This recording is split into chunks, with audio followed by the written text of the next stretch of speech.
Ipinresinta ng prosekusyon sa Sandigan Bayan 5th Division ang kumpletong listahan ng mga ebidensya laban kay Senador Jinggoy Estrada kaugnay ng iligal na paggamit umano nito ng PDAF. Ang buong ulat mula kay Sweden Velado. Sa naganap na oral argument sa Sandigan Bayan 5th Division, ipinakita ng prosekusyon ang listahan nito ng mahigit 30 ebidensya laban kay Senador Jinggoy Estrada na nagpapatunay ng iligal na paggamit ng kanyang PDAF at pakikipagsabuatan niya kay Janet Lim Napoles. Ilan sa mga ebidensyang ipiniresenta gamit ang PowerPoint ay PDAF transaction documents gaya ng Notice of Cash Allocations, Special Allotment Release Order o SARO mula 2007 hanggang 2009 at endorsement letters kung saan ginamit ang di umano'y mga pekeng NGO ni Napoles. Isinama rin ang testimonya ni Ruby Tuazon kung saan sinabi niyang personal siyang nag-abot ng komisyon kay Estrada na nagkakahalaga ng 19 na milyong piso. Daily disbursement reports ng kumpanyang JLN na ginawa ng PDAF whistleblower na si Ben Hurluy at resulta ng investigasyon ni Field Investigation Officer Joey Narciso.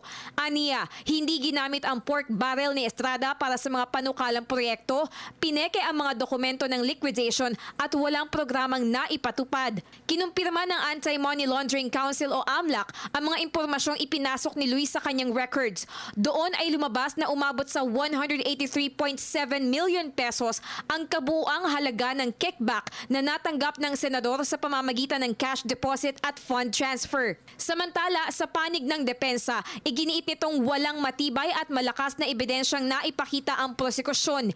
Hindi umano malinaw na napatunayan kung saan, kailan at paano naganap ang iligal na sabuatan sa pagitan ng mga akusadong sina Estrada, Napoles, Pauline Labayen at John Raymond de Assis.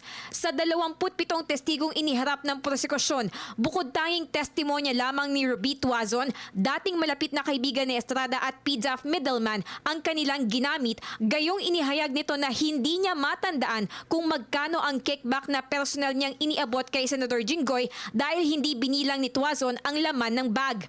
Dagdag ng depensa, sakali mang totoo na nag-abot ng 19 na milyong pisong komisyon si Tuazon kay Estrada, hindi ito dahilan para hindi pagbigyan ng korte na makapagpiyansa sa kasong plunder ang mambabatas dahil kailangan ay nasa 50 milyong piso ang perang nakulimbat para makasuhan ng pandarambong. Sa huli, binigyan ng korte ang parehong kampo ng 10 araw para magsumite ng memorandum na naglalaman ng mga binasang ebidensya upang makapaglabas na ang Sandigan Bayan ng resolusyon o desisyon kung papayagan ba o hindi na makapagpiyansa si Estrada. Para sa Telebisyon ng Bayan, ako si Sweden Velado.